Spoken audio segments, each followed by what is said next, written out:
जरा चुनावी राज्य दिल्ली की फाइल खोलते हैं, लेकिन फिक्र की इस फाइल की शुरुआत एक सवाल से करते हैं। दिल्ली के मुस्लिमों ने किसे वोट दिया? आमतौर पर धारणा यह है कि मुस्लिम वोटर बीजेपी को वोट नहीं देते, लेकिन दिल्ली चुनाव में मामला जरा दूसरे किस्म का लग रहा है।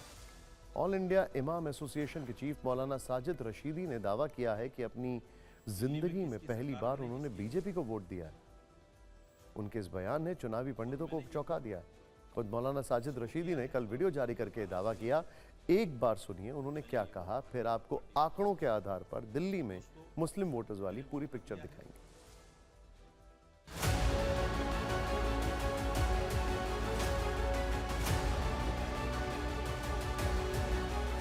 दोस्तों, मैंने वोट कर दिया है। दिल्ली में किसकी सरकार बने इसके लिए, और मैंने ये वोट किसको किया है आपको सुनकर बड़ा आश्चर्य होगा। मैंने ये वोट भारतीय जनता पार्टी को किया। जिंदगी में पहली बार मैंने भारतीय जनता पार्टी को वोट किया है। मेरे समाज को जिस तरह से डराया जा रहा है बीजेपी का नाम लेकर, और मेरा समाज जिस तरह से डरकर जिंदगी जी रहा है हिंदुस्तान में, मैं अपने समाज से उस डर को ख़त्म करना चाहता हूँ। मैं अपने समाज को बताना चाहता हूँ कि बीजेपी को वोट देना ऐसा नहीं है कि मैंने किसी अछूत को हाथ लगा दिया है, मैंने किसी अछूत को वोट दे दिया। बीजेपी अछूत नहीं मुसलमानों के लिए, और ना मुसलमान किसी पार्टी का बंधुआ मजदूर है। कांग्रेस को वोट देकर, समाजवादी को वोट देकर, आम आदमी पार्टी को वोट देकर मुसलमानों ने अपना एक दायरा सीमित कर लिया है। और आज कांग्रेस, समाजवादी, आम आदमी पार्टी मुसलमानों को अपना बंधुआ मजदूर समझती है कि ये तो जा ही नहीं सकते, बीजेपी को तो ये वोट ही नहीं दे सकते। जब तक ये परसेप्शन नहीं टूटेगा, देश से नफरत खत्म नहीं हो सकती। और अब आते हैं मुस्लिम वोटरों पर। ऐसा माना जाता है कि दिल्ली में मुस्लिम वोटर डिसाइडिंग फैक्टर होते हैं। अगर ये एक तरफा वोट करें तो पार्टी बढ़त बना लेती है।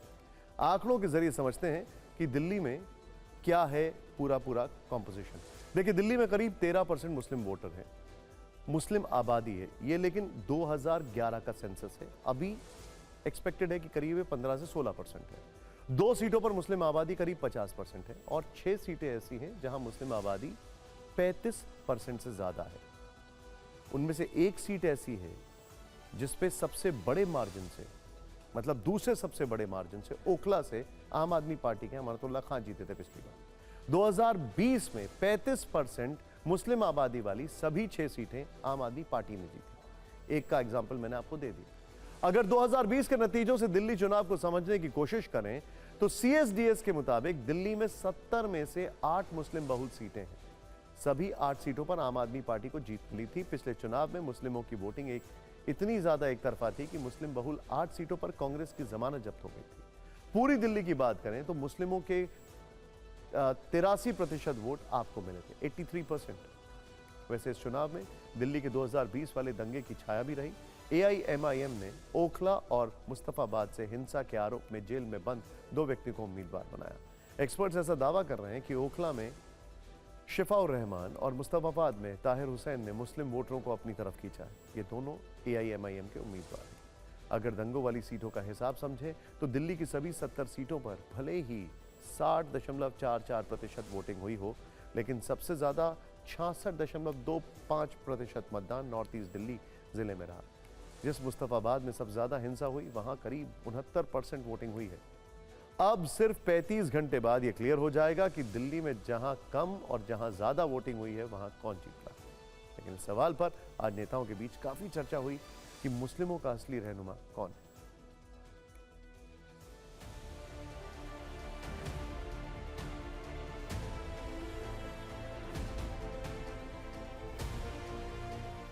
ये सरकार ना मुसलमानों के लिए है, ना हिंदुओं के लिए है, ना किसी और धर्म और जाति के लिए है। ये लोग सिर्फ और सिर्फ बड़े बड़े उद्योगपतियों के लिए सरकार चलाते हैं। ये धर्मवाद, जातवाद और क्षेत्रवाद ना हो और पूर्वाग्रह से ग्रसित लोग ना हो, तो केंद्र सरकार की कल्याणकारी योजनाएं जो मोदी जी की हैं और राज्य की योजनाएं और राज्य का लॉ एंड ऑर्डर से लाभान्वित लोग यदि अपने परिवार सहित बीजेपी को वोट देते हैं तो बीजेपी सभी सीटों पर चुनाव जीत जाए। 100 के 100% लोग एक से नहीं हो सकते, लेकिन ये अफसोस है सबका साथ सबका विकास करने वाले बीजेपी वो भी तो सोचे। अगर कुछ मुसलमान उन्हें वोट दे रहे हैं तो क्यों नहीं सोचते वो मुसलमान के खिलाफ, क्यों मुसलमान के खिलाफ काम करते हैं। सभी के मन में ये बात आ गई थी कि दिल्ली रहने लायक शहर नहीं बचा है, और यदि दिल्ली को बचाना है तो एक अवसर भारतीय जनता पार्टी को देना पड़ेगा। दिल्ली में वोटिंग के एक दिन बाद एक्सिस माई इंडिया ने भी एक सर्वे जारी किया है। वैसे तो इसमें सभी जाति और वर्ग के वोट शेयर दिए गए हैं। अनुमान लगाया गया है कि इस चुनाव में सबसे ज्यादा 48% वोट बीजेपी को मिल सकता है, जबकि आम आदमी पार्टी को 42% और कांग्रेस को 7% वोट मिलने का अनुमान है।